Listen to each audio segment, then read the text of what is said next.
Hi, everybody. Welcome to You Can Bet. That's not what I'm supposed to say. Start it over. May 26, 2018. From Las Vegas, Nevada, this is episode 155 of You Can Bet on That. Introduce yourself now. Hi, everybody. Welcome to You Can Bet on That, a podcast for the recreational gambler. My name is Mark Duvall, and sitting next to me is Dr. Mike. Hello. So, Mike, I just want to let you know that this is live. There's no way that I can edit out anything from this podcast. So finally. Think of that when you're saying things, all right? It's forever. It's 3 hours usually we record. Yeah, he cuts it down to 40 minutes. I cut out a lot of Dr. Mike, trust me. But we're here at Podcasters After Dark. Welcome, everybody. This is a great event. I'll tell you what we're going to do. So like Scott, what we're going to do is we'd like to get some questions from the audience, and we've got some swag that we're going to give away if you ask a question. We've got these beautiful You Can Bet on That shopping bags that will make you look stylish when you're walking down Rodeo Drive. And we've got these little magnets here, too, that'll make you look stylish when you put it on metal things on Rodeo Drive. So please start thinking about your questions right now, because we don't have a lot of content otherwise. So for those of you who are listening to this podcast, not live, just listening to the podcast, Scott Robin just did his podcast, Vital Vegas. And one of the things he was talking about is that when he wins a jackpot of, say, he was saying $1,600, everybody's coming up to him and saying, oh, congratulations, that's great, good. But when, he said, where were they when I was losing the $8,000 to get to that point?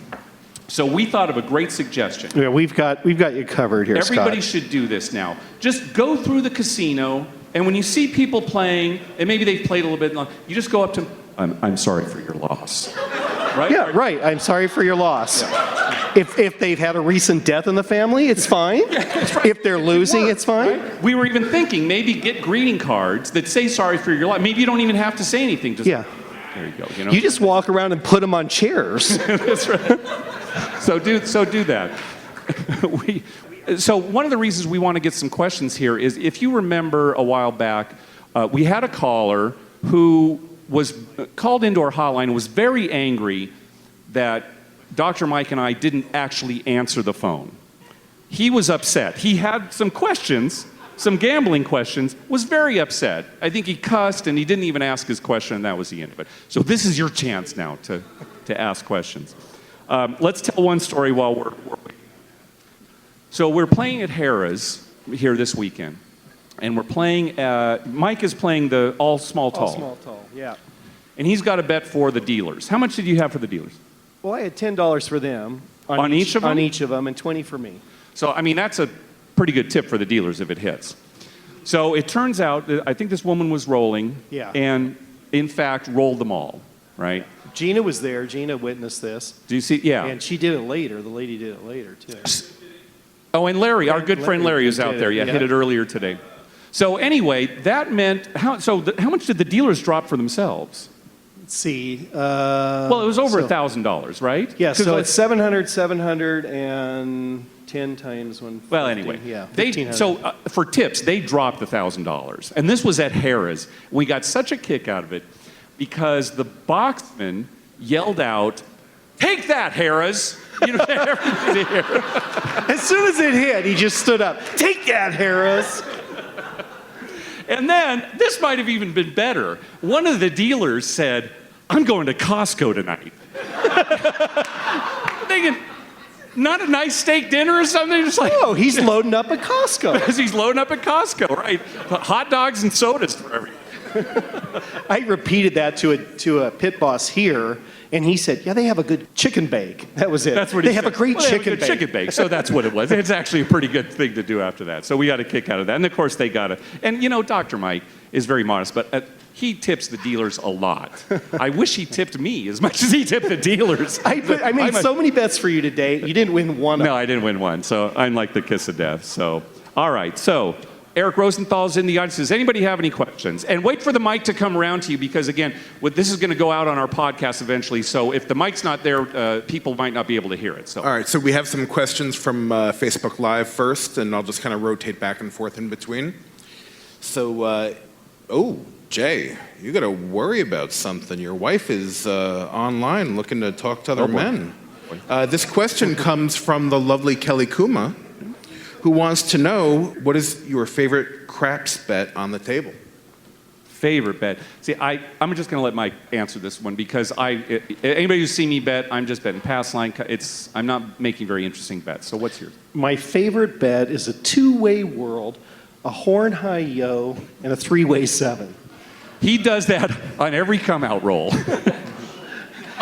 Yeah, because when it hits, it's fun, right? It is fun. That's what we've always said, right? I once worked out how much money he was losing on these bets alone. And I said, Mike, if you just took this out of your play, you'd be coming home with like $500 more every night. I get this every week.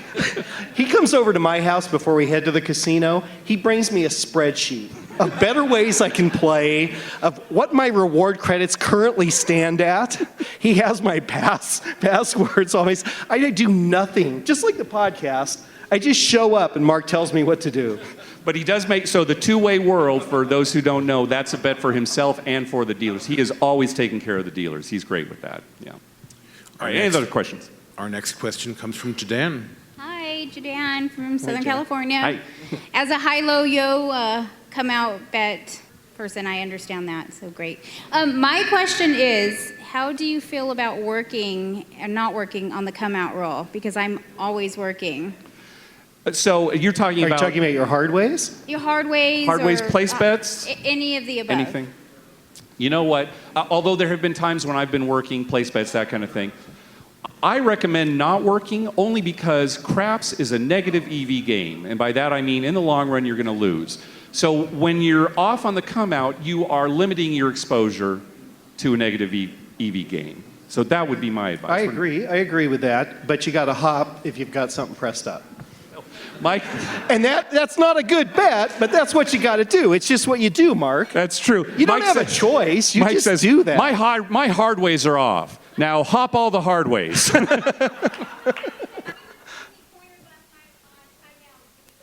So Mike was giving you pointers last night, and Pie Gow. They were playing Pie Gow. Oh, that's right. Pie Gow advice. Yeah, that's right. We were working as a team last night for Pie Gow. Yeah, good. As a matter of fact, I think you got the Joker, 4 times in a row when I stood there? Nice. Handicap on 3 of them, but... Joker handicap. Joker handicap. Yeah, that's kind of a phrase you hear sometimes Pie Gow poker players say. They say Joker handicap. That means they got the Joker, but they still have a bad hand. Like maybe the best they can do with the Joker is ace high. It's called Joker handicap, and it's stupid because, I mean, you want the Joker, but, you know. Well, yeah, but 3 of her hands, she had to play a straight with no head. I mean, and one of them was like 6-7 or something on top. Oh, yeah. It was terrible. Yeah. Okay. Yeah. Okay, so the next question coming in on Facebook Live. Back again, Tim Lawson from The Better Life. As one of the leaders in the gambling community, what has it been like watching this community grow and become stronger? I'll tell you, as far as like the podcast community, since we started, gosh, 5 years ago, it's hard to believe. 5, yeah. But the podcast community has grown, and I know all the podcasters out here will agree how supportive we are of each other. And I think even Tony Snyder keeps saying that, you know, what's the expression, the tide raises all ships, and that I think is what's happening with this community. We all get along great, we support each other, and we're pretty much all recreational gamblers. And I know not all the podcasts are gambling, some are Vegas related, that kind of thing, but we're here to have fun. We're not trying to make a living at this. And so, yeah, I think the community is great. And Tim Lawson's another great addition to this community. We met him at Gamblepalooza, and just a great guy. Yeah, unlike real life where people do not get along, That's or right. in same professions, this is plenty totally of different. Well, you know, I was talking to Eric earlier today. There are some other podcasters who, you know, hate each other. Right, and because of what they're working. I think even Adam at one point was saying he was going to do a finance podcast at one point. He was just saying that, you know, these finance podcasts, they just don't get along at all. It's just a lot of arguing and hating each other. So this is a kumbaya community. It's great. Next question, Mr. Tony Snyder. I don't actually know what a world bet is or what a horn high yo bet is. Can you tell me what I'm betting on and how much I'm supposed to throw out on the table to make said bet? This is easy. You should never make those bets. Next question. No, he might want to have fun at some point, Mark. Tony might need to have fun one night. So a world is 5 basic bets. You're betting on 2, 3, 11, 12, and 7. So, you can bet $5, $1 on each, $25, 5 on each. I suggest, $100, $125. 5 separate bets, so you want to bet a multiple of 5. So you just throw out a $5 world bet. That's the world. That's the world. And for years, it was very common for people to get world and whirl, WHIRL, confused. And there were a couple casinos, didn't we see some that had whirl? Most craps tables, a lot of them do have a space for the world bet now. And in fact, it's a picture of the Earth, a little world there. But if you go to Binion's downtown, at least last time we played there, it clearly says whirl, WHIRL. And in fact, there was one dealer there who just swore that that's what it's supposed to be. That's what it's supposed to be, yeah. And horn high yo is just 2, 3, 11, 12. Those are the horn numbers. And if you give them $5, you're high on the yo, a horn high yo. So you have 2 betting on the a little bit extra on the yo. So and you can go horn high anything. Go horn high ace deuce, right? Yeah, Mike loves the ace deuce. So horn high yo, but again, never bet that. What's the strangest casino gift giveaway you guys have received? Oh, that is so easy. Yeah. A 6-pack of Coke. It was a 6-pack of Coke. And the great thing about this 6-pack was we got a mailer for it. It wasn't just show up at the casino. It said, come on this day, play X number of hours. They get bulk rate, I assume, okay? But to print up the flyer and then mail it, it's got to be more than a 6-pack of Coke. Because you can go to Costco and get a 6-pack really cheap. Yeah, you can't get a 6-pack at Costco. Well, yeah, you can get 4 of them. 4 6-packs, yeah. It's funny, though, this last week at Harrah's Southern California, they gave away a taco holder that was in the shape of a truck. So it's like this model truck that you can put 2 tacos in and then serve. Am I wrong? No, you went and got it. Okay? I brought it home. I said to my wife before I showed her, I said, now, you know what, Sherry, I'll tell you, a lot of times these giveaways at Harrah's are just crap, but here's something we can finally use. I'll tell you, it's so funny, because honestly, some of the giveaways are great. Some are not bad. They gave some pans away not too long ago that were unbelievably good. Yeah. And then we've got some stuff that you use once, and it actually falls apart as you're using it. Okay, next. Are you giving prizes? You're supposed to be giving prizes to all these I don't people. want it. That'll take too long. If you asked a question, come see us and we'll give it to you. So come over to our table afterwards. In the order. Yeah. In the order you asked the question. So keep track. I'm going to play a little bit into Mark's geeky side for this question. So if Thanos snapped his fingers and craps disappeared and turned into ashes, what would be your go-to game to play at a casino, and would you find just as much enjoyment? Well, I'm assuming that in the next movie everything's going to come back, and so Craps is coming back, so it's moot. I think Doctor Strange would just take the... Well, he was one of the ones that... spoiler alert, he was one of the ones that disappeared. I know, but before he disappeared, they didn't show it. He actually went back in time and used what stone he has. I don't think there's any game I'd get as much enjoyment out of, but yeah, it'd probably be blackjack. Yeah, I mean, that's what I played before I learned craps. I played tons of blackjack and still do enjoy playing it. And, I learned to count using a really crappy count system, but I had fun doing that. So, yeah, it'd be blackjack. Yeah. What about you? Just real quick, before I say anything, tell them about the guy on the strip today. Which one? The preacher. Oh, I'm not going to tell. Yeah, tell him that. That relates to his question. This is stupid, but great. Thanks for making me say this.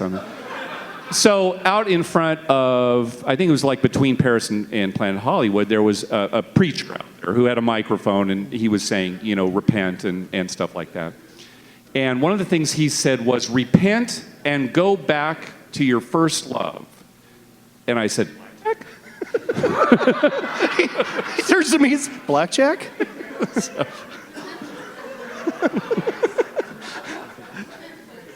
all right. I forgot the question. So, fellas, we were sitting at supper the other night, and I asked you a question, and y'all told me to call in and ask that question on the show. I'm drinking right now. I'm going to be sober then, so that's not happening. What everybody wants to know, what's with the new outro on the episodes week by week? All right, so if you listen all the way to the end of our show, after the music, you'll hear this quote. This woman says, I think it's something like, Mike, that was wonderful. I didn't realize you were so talented. The audience is going to love you. Yeah. And so we've gotten, so, hey, what is that from? What is that from? All right, it is from a movie or a TV series. We're going to offer a $100 Amazon gift card if anybody can figure out what it's from, and nobody's going to figure out what it's from. But it's from a movie or a TV show. Start thinking about it now, and maybe in future episodes we'll start giving some hints. Mike, you don't even know what it's from. No, I don't. He won't tell me. Yeah. But Mark has had that on there for quite a while, and we were just waiting for somebody to mention it. Yeah. You know, so we could say, So well, listen to the figure it entire, out. see if you can figure out it, and you're not going to get it, but try to figure it out, and then maybe we'll give some hints along the way. $100. I want somebody to get that so bad because he's so certain nobody will get it. No, there's no way. So please get it. Yeah, 2 well drinks and a $100 Amazon gift card. Good evening, gentlemen. Being a little bit of a craps newbie, just teetering with it, almost coming from where you came from, Blackjack AP, haven't quite crossed over into craps yet. Is there such thing as a craps AP, and is there any way to get backed off in craps like you can with Blackjack? Okay, so our answer is no. If No. you're talking about real craps, and we're talking about craps like they have here in Vegas where you're rolling the dice, no. Now, there are some people who believe in what's called dice influencing. Not dice control necessarily, but dice influencing, where they think that over a period of time, they will throw fewer sevens than the average random roller. We don't believe in that, but we have no way to disprove it, so we don't get in discussions about it. So no, there is no way. Now, with card craps, there was a case relatively recently where Richard Munchkin and, gosh, can everybody think of the guy's name? He's a very famous AP, and he writes a lot, super smart, kind of a recluse. I'm not going to think of his name. Anyway, they figured... Grosjean. What's it? James Grosjean. Yeah, James Grosjean, thank you. They took a look at a craps game in Oklahoma that was card-based. They were using a shuffle machine. And they found some non-randomness to the way these cards were being dealt out for this card-based craps game. And they found a way to exploit it, and in fact, there was a New York Times article about it.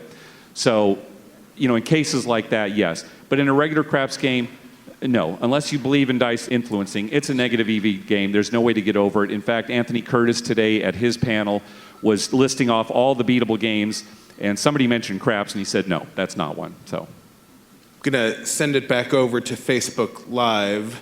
Our buddy Vegas Bun Boy has a question. nice. Boo? Boo? Who's booing? Who's... Oh, You know what? Adam, get out of here. Security? thank you. Security? Thank you. All right. Our friend Vegas Bun Boy has a question. How do you convince your wives that recreational gambling is okay? Is it... Wait. There are options. Oh, Is it magic or drugs? Yeah, a little of both, I'd say. Yeah, he's the doctor. He's making prescriptions.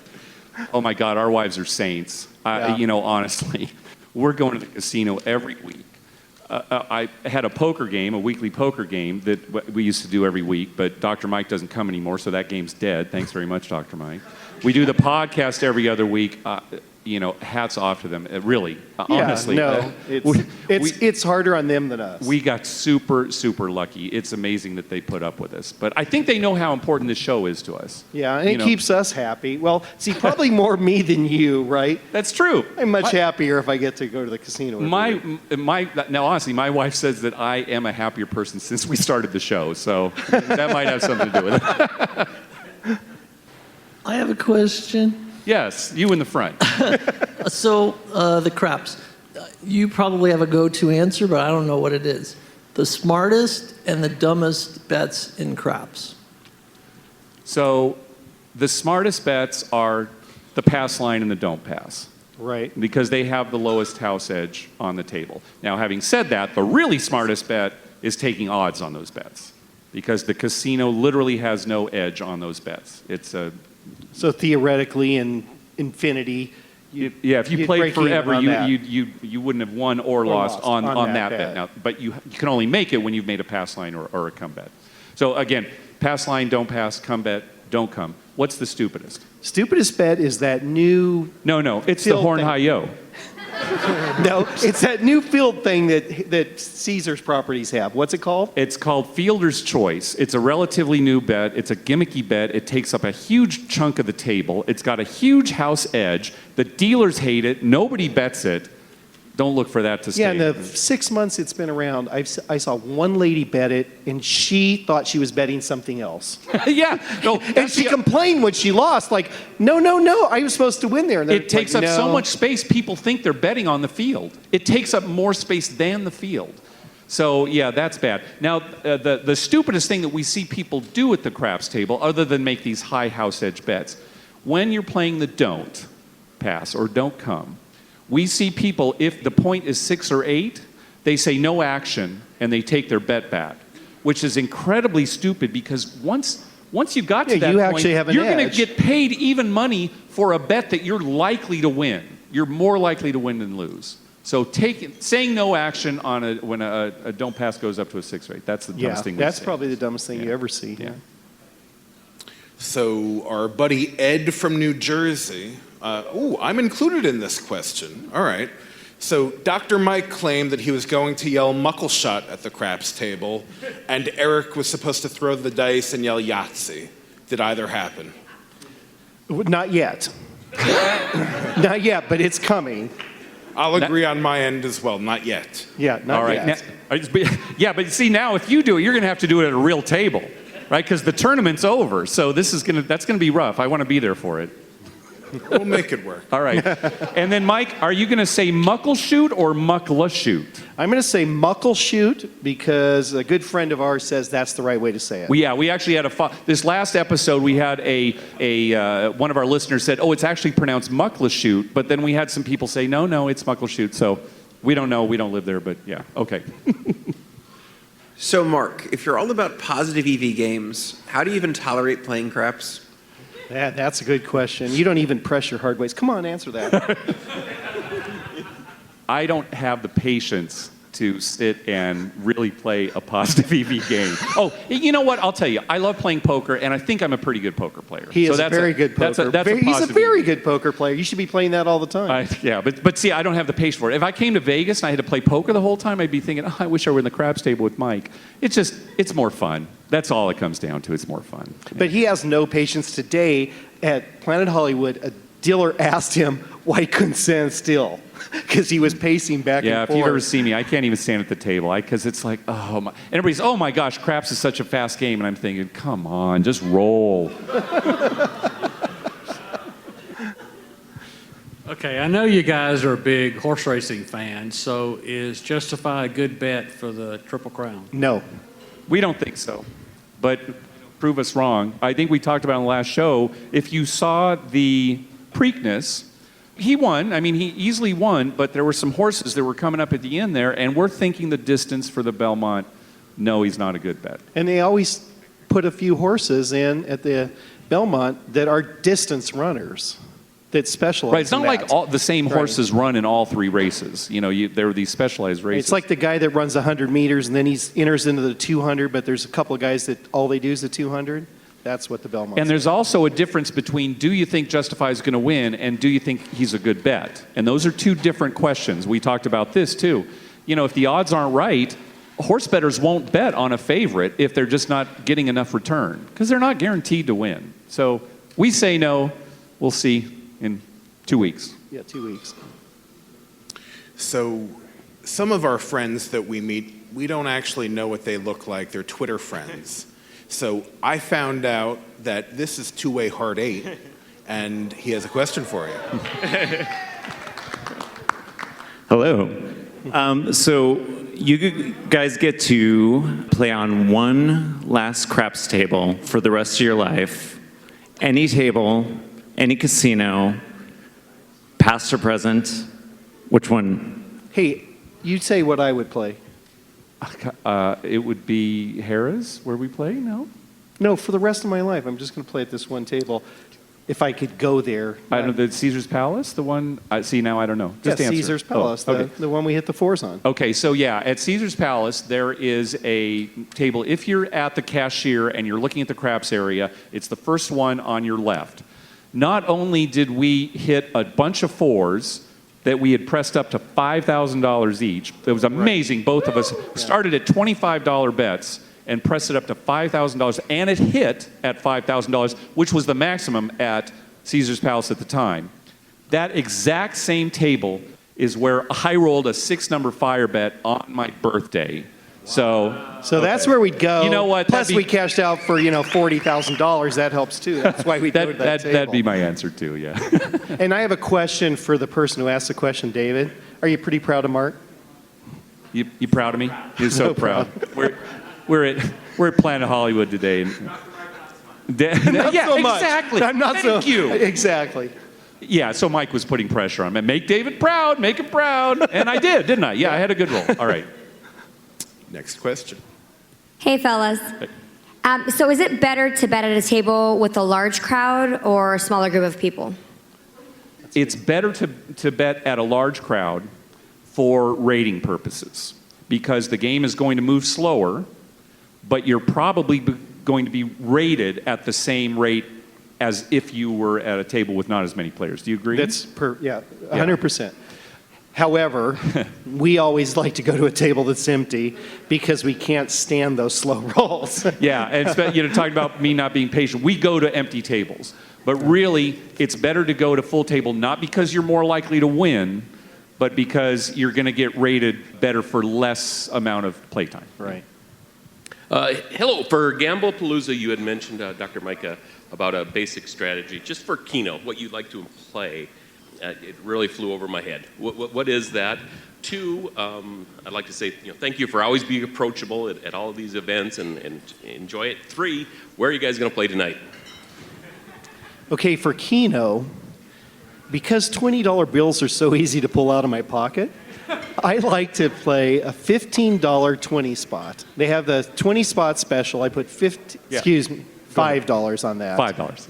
And then I play $15 on a 4-way ticket where all the combinations of 4 numbers. So I pick 4 numbers, all the possible combinations, all the 1s, all the 2s, all the 3s, all the 4s. That's $15 and $5 on the 20 spot. And I have had a lot of good luck. The nice thing about and it is funny, he has won a lot on the 20 spot. The nice thing about the 20 spot is you will win if you get no numbers.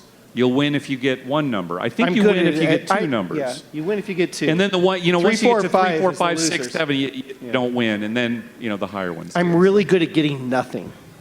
So I play to my strength. I get nothing out of 20 numbers. I think tonight we're just going to go down here, at least initially. We're all here. That's probably what we'll do. I think we're running kind of late here, so maybe one or two more. Actually, I have a question. Okay. So I'm going to delay this a minute. So both you can bet on that, and at the time it was Vegas Fanboy, or shared at Trippy in years past. That's right. Now, I think you guys put on a hell of a show tonight, and I don't think, like millennials, that everybody should win a trophy. So nobody knows about this. I haven't discussed this with anybody, but I'm making an executive decision on the spot. I'm going to create an award called the Zorkie, and I'd like the audience tonight to decide. I'm sorry, Scott, I'm going to disqualify you. You were fantastic, but it's really just between the two of them. It's going to be a tiebreaker because if you win, then everybody has 1, and then the millennials win, and we can't let the millennials win. Okay?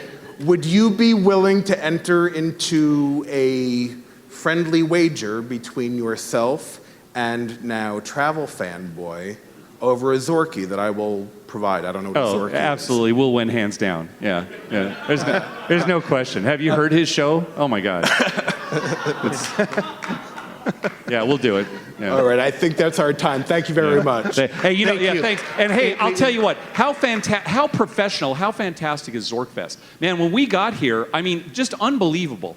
A lot of credit to Eric and Michael Traeger. I mean, just a fantastic event. We really appreciate it. Very and good. thanks to everybody at TI, too.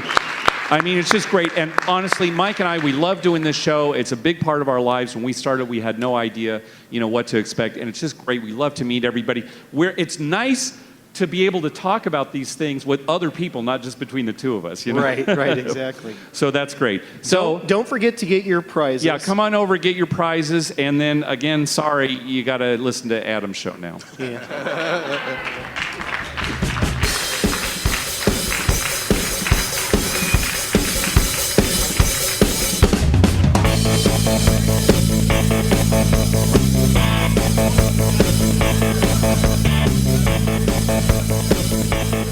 Mike, Mark, that was wonderful. I had no idea you were so talented. The audience is going to love you.